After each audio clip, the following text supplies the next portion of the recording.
watch me turn that piece all the way down to 375. I've already gotten this guy cut down to size. So my next step in your project is going to be to cover that entire thing with marker. So my on-off switch on this small lathe is this black one right here. I've got 2 clicks to the right. I take my Sharpie and get this whole thing colored. What this is going to allow me to do is put my layout marks on there and make it real easy to see them. Now we used to use this stuff called layout die. If any of your parents work in industry or took a high school class like this at some point, they probably remember layout die. This is an older machine here. This is actually a better machine than that one. This one came from the old high school way back before this school was built, when we still use layout die. See all those blue speckles all over the place? Uh-huh. Do you think it made a mess? Uh-huh. And once it got on you or your clothes, it was very, very difficult to get off. Clothes it would never come out of. It would take a couple days to wash off your hands. It was nasty stuff. All right? So we avoid using it now. Sharpie works just fine. All right, what's nice about this particular lathe is we have these blocks here for the cutters. So this drops right on here, and it's much easier to adjust and change out your cutters. So right now that cutter's installed. I'm just going to double check it though with my ruler. Where should that ruler be pointed? Towards you. Slightly back towards me. Yep. How's that look, Wise? Pretty slightly back towards you. Pretty slightly back towards me. So that means it's good, right? All right. What did we do at the end of this? Where it matches up into the live center. What did we put in there? Didn't we drill a hole, guys? Yeah, drill a hole. Yeah. So we want to make sure we don't actually cut into that. So I'm going to start a little bit down this way. So I just ran that cutter in until it barely touches. I'm going to spin it by hand here. And it leaves a nice little line. That's going to be my starting points. So if we look at these plans here, look at that, Skylar's nice and close, she can help me out here. The tip is where that line is. How far, Skylar, are we moving down toward the left to get that next change in diameter there? 1 7/8, very good. So we could use a ruler, or we could be more accurate, right, Sandra? Uh-huh. And we're going to set this guy to 1 7/8. Who remembers what 7/8 is in decimals? 5/8. Decimals. Decimals. What is it, Sean? 0.875. Now, if you're like most people and you forgot, where could you find out? Your phone would be one place. You go in there and look at the chart. You could look at the chart. We have charts all over the place, guys.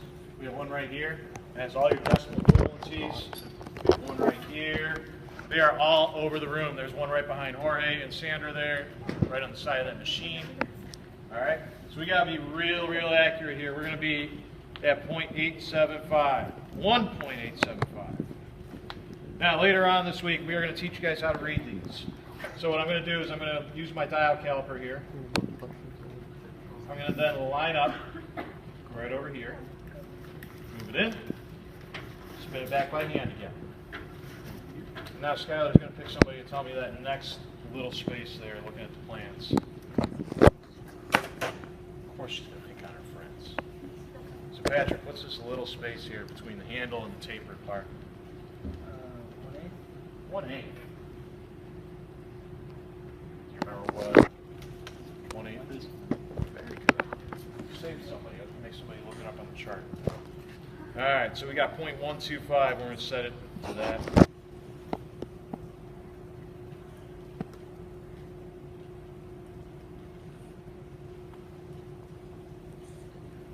Emergency stop on that machine.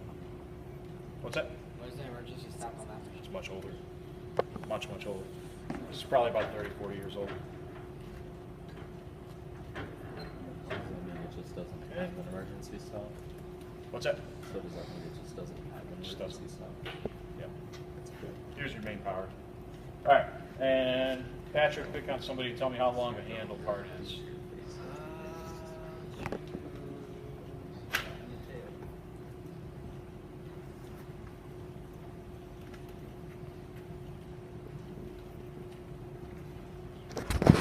part from here to here.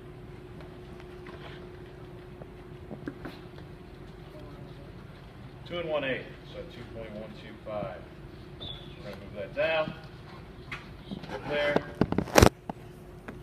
and I make my line again. All right, now, Skylar, is it skinnier at the very tip than it is further up? What's that called, guys? So if we look at the plans here, what do we call that? When it's wider on one end, skinnier on the other. The point. Point. Tip. You ever heard the word taper? Ah, so we're going to taper this. Now, Hunter, I'm going to make you cringe a little bit. Think back to Oh, geometry. is it going to be more squeaking? Think back to geometry, guys. Everybody in here. Pretty much everyone's taking geometry, right? Mm-hmm. Oh, all that right triangle trig type of stuff. Sine, cosine, tangent, inverse tangent, inverse sine, all that. So that stuff, we actually use it in here. We actually use that stuff. I've saved you, and I've gone and figured out what angle we have to taper at. Actually, Mr. Rowan helped me out, I'm not going to lie. We have to set this at a 2-degree angle so that it cuts at a 2-degree taper. So what I've done is I've gone and lined it up right where I need to start. I'm going to turn the machine on.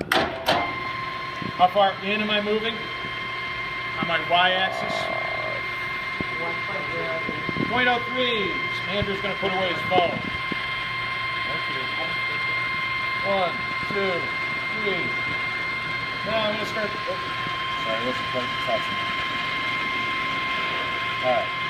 Now 1, 2, 3. This time I'm going to spin at that angle, which is this little wheel down here at the end.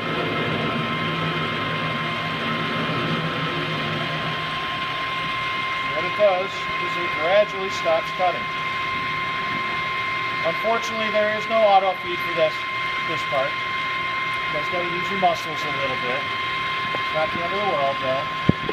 Now we bring it back to the start. Go in 03 again.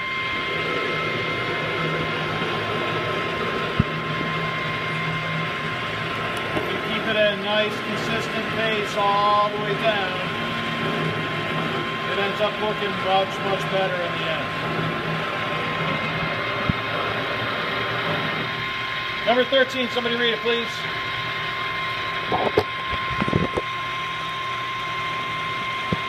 Whose turn to pick?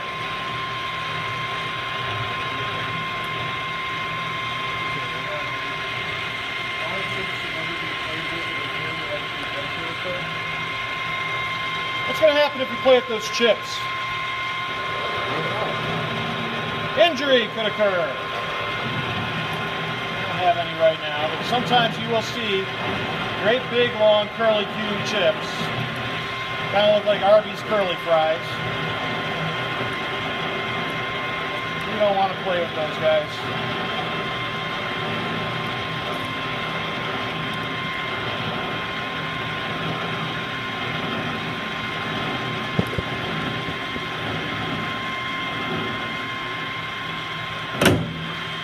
Whoa. Good learning experience for you here. This is what not to do. This is what happens if the cutter gets down below center. Did it break it? Yeah, broke the cutter and it did bend my piece a little bit. So actually, let's go. I can usually save this back to the big lathe there. All right? Actually, you know what? We're going to change it. We're just going to go right here. Come on back over here, please.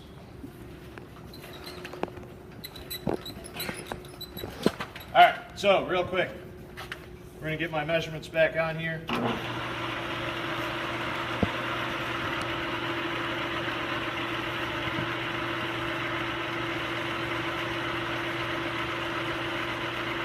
So our diameter is going to be a little off. That's okay. Did we end up finishing number 13 there? Yeah. Alright. 14, somebody read it, please. Always clear chips off the machine with a blank or blank, never your hand or an air hose. Brush. A brush. Or the vacuum.